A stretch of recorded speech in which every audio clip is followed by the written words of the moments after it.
Welcome to the Asheville View. I'm your host, Aisha Adams, and today I'm here with my friend, Jim Stokely from the Wilma Dykeman Legacy.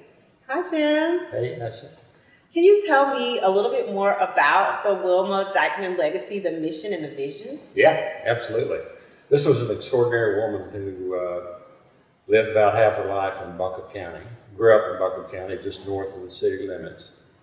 And she was a writer, historian, environmentalist, traveler, world-class speaker, novelist. So she was born in 1920, passed away in 2006, both here in Buncombe County. And between, she traveled a lot. She went all over the world doing her thing.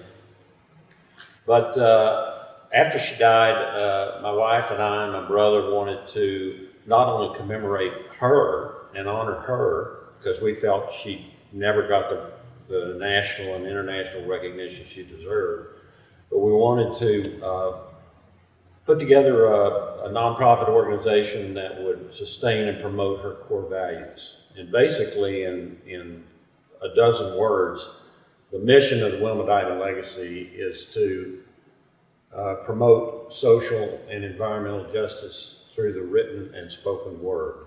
And those were her three core value areas: environmental integrity, social justice, and the power of the written and spoken word. Wow, that's phenomenal. So how are you doing that? Tell me a little bit more about the programs you offer.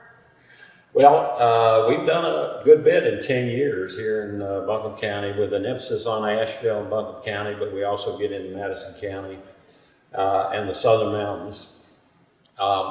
In each of those three core value areas, that really determines and channels every program that we do. So we do things in the environment like forums and lectures, get out on the French Broad River, because she was a big advocate of the French Broad River. Mm-hmm. Power of the written and spoken word, we try to affirm artists, and Black artists included. But in terms of social justice, Mother, she was my mom. She had three particular groups in mind: African Americans, Jews, and poor white Southern mountaineers. Now, if she had still been living after 2006, I'm sure she would have added the Latino community to that. But Blacks, they were at the top of her agenda for both her and my father, James R. Stokely Jr. And they were emotionally driven on that. They just had a sense of natural justice that they just didn't see happening in America today. So our programs are about three things. White space, we need to work with white people. They're active racists and they're passive racists in our white supremacist society, and we need to educate whites a lot more about that, because there's a lot that white people can do and that hasn't been done. And we think we can help move the needle on that. We want to support Black artists. So we've, for example, when UNCA had its annual African Americans Conference, we funded the keynote speaker, James Ferguson, Senator McKissick, etc., at the YMI. We also have a program with Urban News called the Wilma Dykeman Awards for Writers of Color, and Crystal Cawley was the first winner of that award. So that's good stuff. And then thirdly, we use our website to publish Black voices. Like Rob Thomas, we interviewed him, published his story, his autobiographical story about growing up in Asheville. So things like that. So I am most interested in the fellowship program. Can you tell me a little bit more about that? Absolutely. Wilma Dykeman grew up just to the north of the Asheville city limits. And that was at the head of the Beaver Dam Valley. And in fact, UNCA, the University of North Carolina at Asheville, owns her childhood home. Oh, wow. And they've turned that in now to a writer-in-residence location. So every year we'll have about 2 writers who will be in residence. And the first 2 writers are Black.